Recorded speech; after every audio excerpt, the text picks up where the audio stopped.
تو اس میں اگر مثال کے طور پر آپ کے بچے جو ہیں آلریڈی بورن، ٹھیک ہے، تو آپ ان کے نام بھی لکھ سکتے ہیں. ٹھیک ہے. چونکہ امیجیٹلی جو وارثین ہوتے ہیں اس میں والدین ہوتے ہیں، اس میں جو ہے وہ اسپاؤس یعنی وائس ورسا، وائف ہے، وائف کا اگر انتقال ہوا تو ظاہر ہے وائف جو ہے وہ ہسبینڈ کو بھی شیئر ملتا ہے، اور ہسبینڈ کا اگر انتقال ہوا ہے تو اس میں وائف بھی ہوتی ہے اور بچے ہوتے ہیں اور والدین ہوتے ہیں. یہ امیجیٹلی ہیں. ٹھیک ہے جی. تو ان کے نام آپ درج کر سکتے ہیں. ٹھیک ہے. تو اوپر جو ہے وہ آپ لکھ سکتے ہیں کہ جی اکارڈنگ ٹو شریعہ لا میری جو پراپرٹی ہے وہ ڈسٹریبیوٹ کی جائے. تو وہ ظاہر ہے جب جس وقت بندہ فوت ہوگا تو آٹومیٹکلی اس وقت جو پراپرٹی ہوگی جس لیول پہ بھی ہوگی اس کے مطابق وہ ایک جو سینٹینس ہے وہ پوری ویل کو جو ہے نا کور کر لے گا.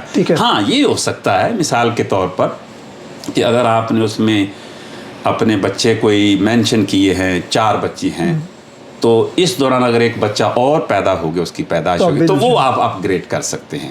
سو اس کا مطلب یہ ہے کہ جب آپ ول لکھتے ہیں تو اس میں یہ بالکل پاسبلٹی ہے جی کہ آپ اس کو اپڈیٹ کر لیں، اپڈیٹ کر سکتے ہیں، اور جو پرانی ہے اس کو آپ کرتے بھی رہنا چاہیے. جی اچھی کرتے بات رہنا ہے. چاہیے. اچھا، لیکن یہاں پہ ایک اور بڑی امپورٹنٹ چیز ہے وہ یہ کہ، اور یہ میرا خیال ہے کہ جو ہمارے دیکھنے والے اور سننے والے ان کے لیے بڑی امپورٹنٹ ہوگی کہ ول کے اندر آپ کو جو آپ کے جو ٹرانزیکشنل ایسٹس ہیں وہ مینشن کرنے کی ضرورت نہیں ہے. جی نہیں، جیسے اکاؤنٹ میں 5,000 ہیں یا 7,000 ہیں، یہ میٹر نہیں کرتا. آپ یہ کہیں کہ میرے اکاؤنٹ میں جتنے بھی پیسے ہیں وہ آپ اس کو کر دیں، انلیس کہ کوئی بہت ہی ہائی ویلیوڈ آئٹمس ہیں، جیسے 6 گھر ہیں آپ کے یا 2 گھر ہیں یا 1 گھر ہے، آپ اس کو مینشن کر سکیں. جو دوسری جو ڈیٹیل چیزیں ہیں جیسے بینک اکاؤنٹ ڈیٹیلز ہیں ان کو آپ کو ول میں مینشن کرنے کی ضرورت نہیں. اس کے لیے آپ ایک اور سیپریٹ ایک پیپر آپ بنا لیں. وہ اس میں یہ ہوگا کہ جو آپ کی ول کو امپلیمنٹ کرے گا نا جی، اس کے لیے بڑی آسانی ہوگی. جی اس پہ بھی ہم تھوڑی دیر میں ڈیٹیل میں بات کرتے ہیں. واپس آتے ہیں ول کی طرف. ایک تو آپ نے ایسٹس کی ساری لسٹ بنا لی، دوسرا آپ نے یہ بتایا کہ ان کی ڈسٹریبیوشن کیسے ہوگی. جی بالکل. تو ایک سینٹنس وہاں پہ یہ لکھ دیں کہ شریعہ کمپلائنٹ یا جو بھی. اب یہاں میں ایک اور ذہن سے بات نہ نکل جائے، چونکہ یہ کوائٹ کمپلیکیٹڈ سائنس ہے، یعنی علم المیراث جو ہے نا یہ کوائٹ کمپلیکیٹڈ ہے. تو اس کے لیے ایک تو جو اس کو امپلیمنٹ کرے وہ کوئی آدمی پڑھا لکھا ہو، سمجھدار ہو.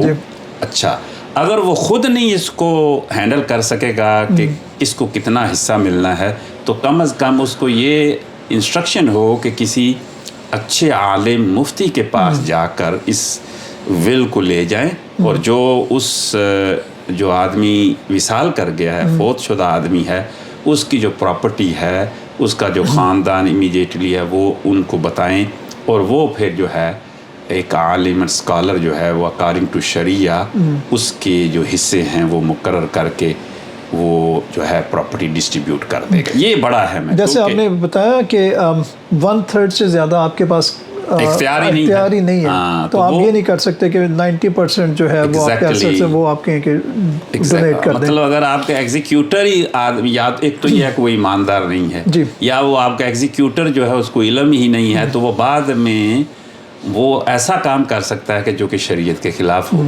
تو یہ بڑا ضروری ہے کہ اس کو گائیڈنس لینی پڑے گی کسی عالم اسکالر سے. تو اس کا مطلب یہ ہوا کہ جب آپ اپنی ول لکھ رہے ہیں تو تب بھی آپ کنسلٹ کریں کسی عالم کے ساتھ، تاکہ جو اس کے اندر جو چیزیں آپ نے مینشن کی ہیں وہ بالکل ٹیکنیکلی صحیح ہیں، ٹیکنیکل صحیح ہے کہ نہیں ہیں. بالکل. اور اگر کسی کو اس کے بارے میں کوئی کویشچن ہو تو وہ اس پوسٹ کے نیچے وہ کویشچن بھی پوچھ سکتے ہیں. بالکل. تو ہم اس کی انشاءاللہ تعالیٰ آنسر بھی کر دیں گے.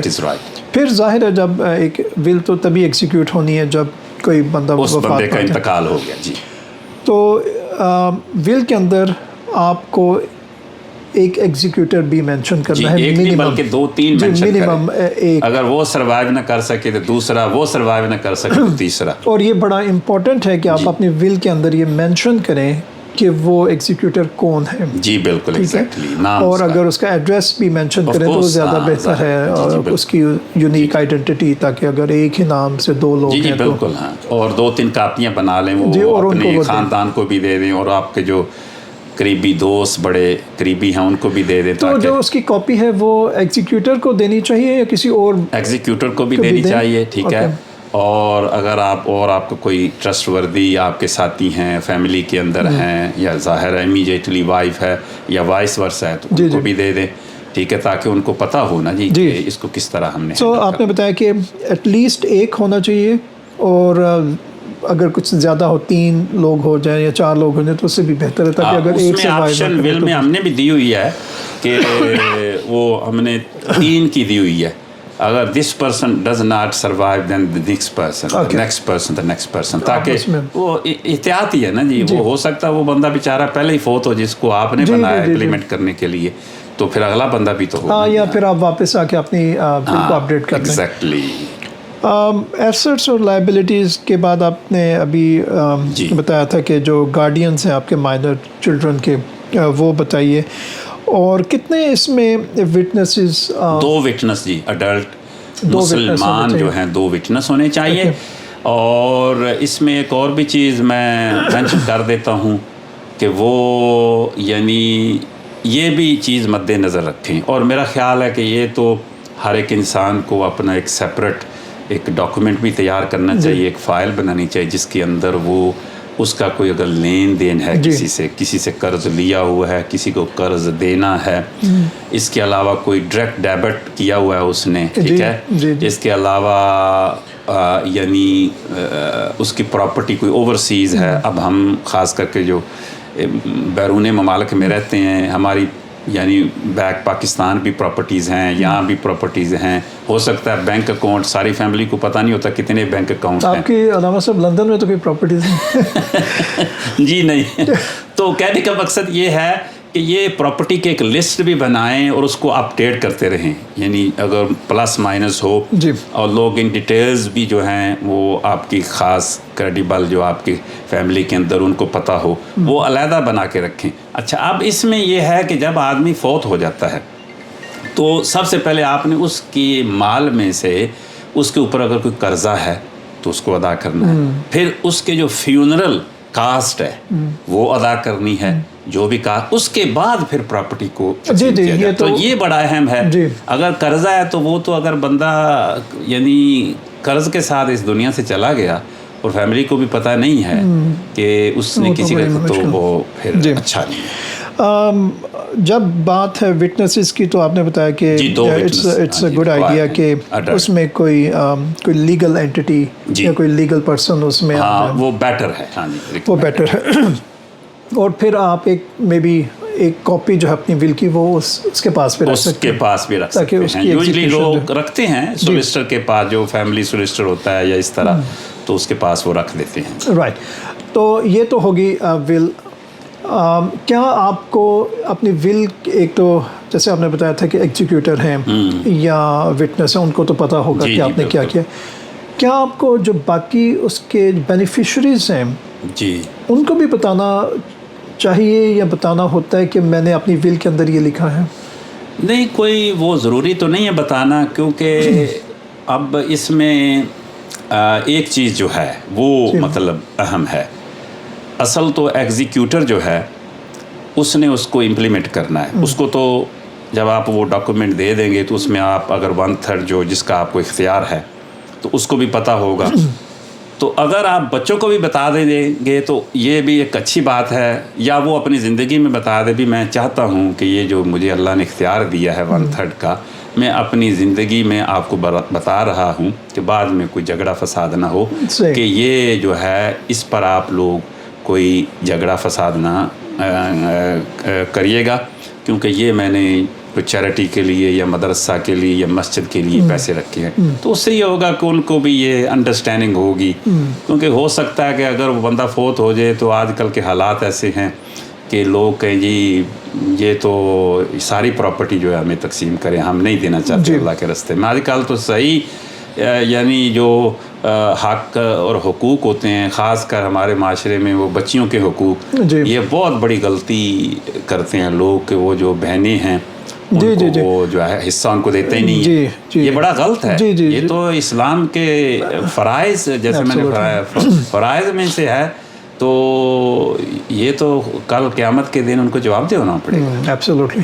نہیں، اس میں انشاءاللہ تعالی ہم بڑی ڈیٹیل میں بھی بات کریں گے کہ وراثت اور اسپیشلی جو بچیوں کے حقوق ہیں یا جو بہنوں کے حقوق ہیں کے بارے میں کس طرح سے ہم کر سکتے ہیں. ایک تو وصیت کا آپ نے بتا دیا بڑی ڈیٹیل میں، دوسرا آپ نے اس پہ بھی ٹچ کیا کہ جو آپ کی ٹرانزیکشنل ایک ڈاٹا بیس ہے اس کے بارے میں بھی آپ اس کو بڑا فریکوینٹلی اپڈیٹ کریں. جیسے آج کل ہر بندہ کمپیوٹر یوز کرتا ہے تو ایک سیکیور فائل بنا لے. اس میں صرف ایک چیز میرا خیال ہے بڑی امپورٹنٹ ہے کہ جیسے اگر آپ بینک ڈیٹیلز ڈال رہے ہیں، پاسورڈز ڈال رہے ہیں، تو میک شور کریں کہ وہ پراپر انکرپٹڈ ہوں. جی بالکل. ٹھیک ہے. یہ نہیں کہ اگر وہ کسی کے ہاتھ لگ گیا تو وہ آپ کی زندگی میں ہی سب کچھ اس کو جو ہے نا وہ آپ کو طریقہ جو بھی اپنانا ہے، جی جو بھی انکرپشن یا جس طرح سے بھی آپ میک شور کر سکتے ہیں کہ وہ سیف اینڈ ساؤنڈ ہو، اس کو کرتے رہیں. ایک اور چیز میں سوچ رہا تھا اس کے بارے میں، وہ یہ کہ اسپیشلی یہ جو لوگ ویسٹرن کنٹریز میں انہیں جو آپ کے جو بینک کی سبسکرپشنز ہوتی ہیں، جیسے اس نے بہت ساری جگہوں پہ آپ کے کارڈ یوز ہو رہے ہوتے ہیں، یعنی وہ ڈائریکٹ ٹائپ چیزیں، اس کو بڑا ریگولرلی ریویو کرتے رہنا چاہیے. کچھ ممبرشپس ہوتی ہیں یا کچھ ایکسپینسز ہوتے ہیں جو آپ کو پتہ بھی نہیں ہوتا اور وہ چل رہے ہوتے ہیں. تو اگر آپ تھوڑی سی بھی اٹینشن پے نہیں کریں گے تو ہو سکتا ہے کہ وہ آپ کے ایکسپینس ایسے چلتے رہیں اور پھر آپ کے لیے پرابلم بھی ہو سکتی ہے بعد میں، خاص کر جو بعد لواحقین ہیں ان کے لیے پرابلم ہو سکتی ہے. جی میرا خیال ہم نے اس پہ بڑی کمپریہنسولی ابھی بات کی، اور جو مین ہمارا جو اسکوپ تھا، جو فوکس تھا، وہ تھا جو لوگ پاکستان سے باہر رہتے ہیں. جی. کیا وصیت کی امپورٹنس اتنی ہی ان لوگوں کے لیے بھی ہے جو پاکستان میں رہتے ہیں؟ جی بالکل. ایز اے ہول جنرلی تو سب کے لیے ہے نا جی، کیونکہ اللہ تعالیٰ کا جو حکم ہے، حضور علیہ الصلوۃ والتسلیم کی جو حدیث میں نے آپ کے سامنے پیش کی، اس میں تو سب کے لیے حکم ہے.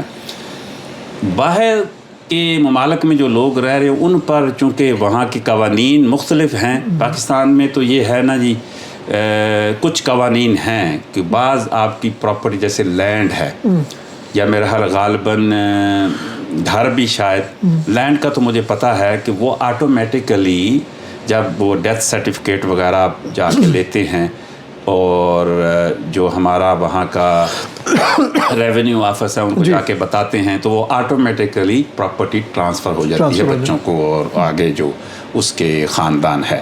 تو ظاہر ہے اس ملک میں تو اس طرح کا کوئی نظام نہیں ہے، تو اس لیے جنرلی تو سب کے لیے بہت اہم ہے.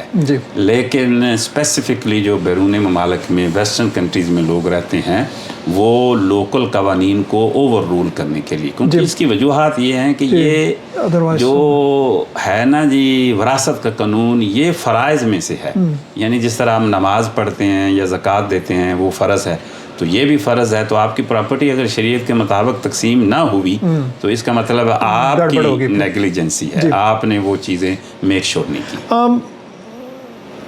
آخری کویسچن، ایک ٹیکنیکل کویسچن اس وصیت کے پوائنٹ آف ویو سے، کیا بیرون ملک رہ کے، اسپیشلی آسٹریلیا میں رہ کے، آپ پاکستان کے اندر کسی کو ایز اے بینیفیشری نومینیٹ کر سکتے ہیں اپنی ول کے اندر؟ بالکل کر سکتے ہیں. ہاں بالکل کر سکتے ہیں. اسی طرح اس کی ڈیٹیلز ہیں. ظاہر ہے وہ جو ایگزیکیوٹر ہوگا وہ ول میں آپ ایک نوٹ بنا دیں، وہ یعنی وہ جو 1/3 کا اختیار ہے. نہیں اگر جیسے آپ کا کہتے ہیں کہ ان کیس پوری فیملی کو کچھ ہو جاتا ہے تو جو ساری پراپرٹی اچھا آ گئی سمجھ. ہاں وہ دیکھیں، وہ تو پورے جو قوانین ہیں نا جی، قواعد ہیں، وہ اللہ تعالیٰ نے مقرر کر دی ہیں. اس میں پھر جب امیجیٹلی فیملی اگر سروائیو نہ کرے تو پھر اس کے بعد نیکسٹ سٹیپ ہے جو، ٹھیک ہے نا، پھر وہ بھی نہیں تو پھر نیکسٹ اسٹیپ ہے یہ، اس میں پھوپھیاں بھی آ جاتی ہیں، اس میں گرینڈ چلڈرن بھی آ جاتے ہیں. یہ ساری چیزیں آلریڈی یعنی یہاں تک موجود ہے کہ پھر اگر یعنی حالات پہ ہے. دیکھیں یہ ایک بہت ہی یعنی کمپلیکیٹڈ بھی ہے اور یہ سمجھ لیں مشکل بھی ہے. تو ظاہر ہے وہ ہمارا اسکوپ نہیں ہے، لیکن میں آپ کو بتا دیتا ہوں کہ اینڈ تک ہدایات قرآن و حدیث نے ہمیں دے دی ہیں، یعنی بیت المال تک کہ اگر کچھ بھی نہیں تو وہ سارا چیز بیت المال میں چلی جائے. یہاں پہ لکھی گئی وصیت کے اندر کیا ہمیں ان چیزوں کو مینشن کرنا پڑے گا، یا وہ جو شروع میں آپ نے ایک اسٹیٹمنٹ بتائی تھی جو اسٹیٹمنٹ آپ نے دے دی اکارڈنگ ٹو شریعہ، بس وہ اگر امیڈیٹلی فیملی نہیں ہوگی تو ایگزیکیوٹر جو ہے وہ نیکسٹ میں چلا جائے گا، اور اس کو یہاں کی جو گورنمنٹس ہیں وہ اکنالج کرتی ہیں. بالکل اکنالج کرتی ہیں، اس کو اکنالج کرتی ہیں. اکنالج کرتی ہیں. جزاک اللہ علامہ صاحب. میرا خیال ہے کہ ایک بڑا ہی یہ امپورٹنٹ اور بڑا کریٹیکل ٹاپک ہے، اور اس پہ اور بھی مزید بھی بات ہونی چاہیے، لیکن میرا خیال ہے کہ ایک اچھی ڈسکشن آج ہوگی. ہم اس میں جو آپ کا بنایا ہوا ٹیمپلیٹ ہے طیبہ انسٹیٹیوٹ کی طرف سے، وہ بھی ہم اس میں نیچے ڈسکرپشن میں ڈال دیں گے. اگر کسی کو وہ ڈاؤن لوڈ کر کے یوز کرنا ہے وہ کر سکتے ہیں. اگر کسی کو کوئی خاص کویسچن ہے اس کا، کوئی پرابلم ہے اگر ہمیں، تو وہ یا تو اگر تو جنرل سا کویسچن ہے تو وہ اس کامنٹ میں ڈال دیں. اگر کوئی اسپیسیفک کویسچن ہے تو وہ جو ہماری ای میل ہے اس میں اس کویسچن کو ہمیں کر دیں، تو ہم انشاءاللہ کوشش کریں گے کہ آپ کو جو آپ کے جو اسپیسیفک کویسچنز ہیں ان کے آنسر کر سکیں. تو ناظرین، بہت ساری چیزیں جو ہم اپنی ڈیلی اور بزی لائف کے اندر اگنور کر جاتے ہیں، ان میں سے ایک چیز یہ ول بھی ہے. علامہ صاحب نے بتایا کہ یہ ایک فرض ہے، یہ ہمیں اپنی زندگی کے اندر جو ہے وہ اس کو کمپلیٹ کرنا چاہیے، اس کو فلفل کرنا چاہیے، تاکہ بعد میں جو لوگ ہیں ان کے لیے پرابلم کریٹ نہ ہو. آپ بھی اپنی مصروف زندگی میں سے تھوڑا سا وقت نکالیے، اپنی ول لکھیے، اس کے بارے میں سوچیے اور دیکھیں کہ کس طرح آپ کے جانے کے بعد آپ کی جو ایسٹس ہیں یا جو آپ کی لائبلٹیز ہیں ان کو کس طرح سے تقسیم کیا جا سکتا ہے. اپنا بہت خیال رکھیے گا. آپ سے دوبارہ ہوگی ملاقات. السلام علیکم ورحمۃ اللہ وبرکاتہ.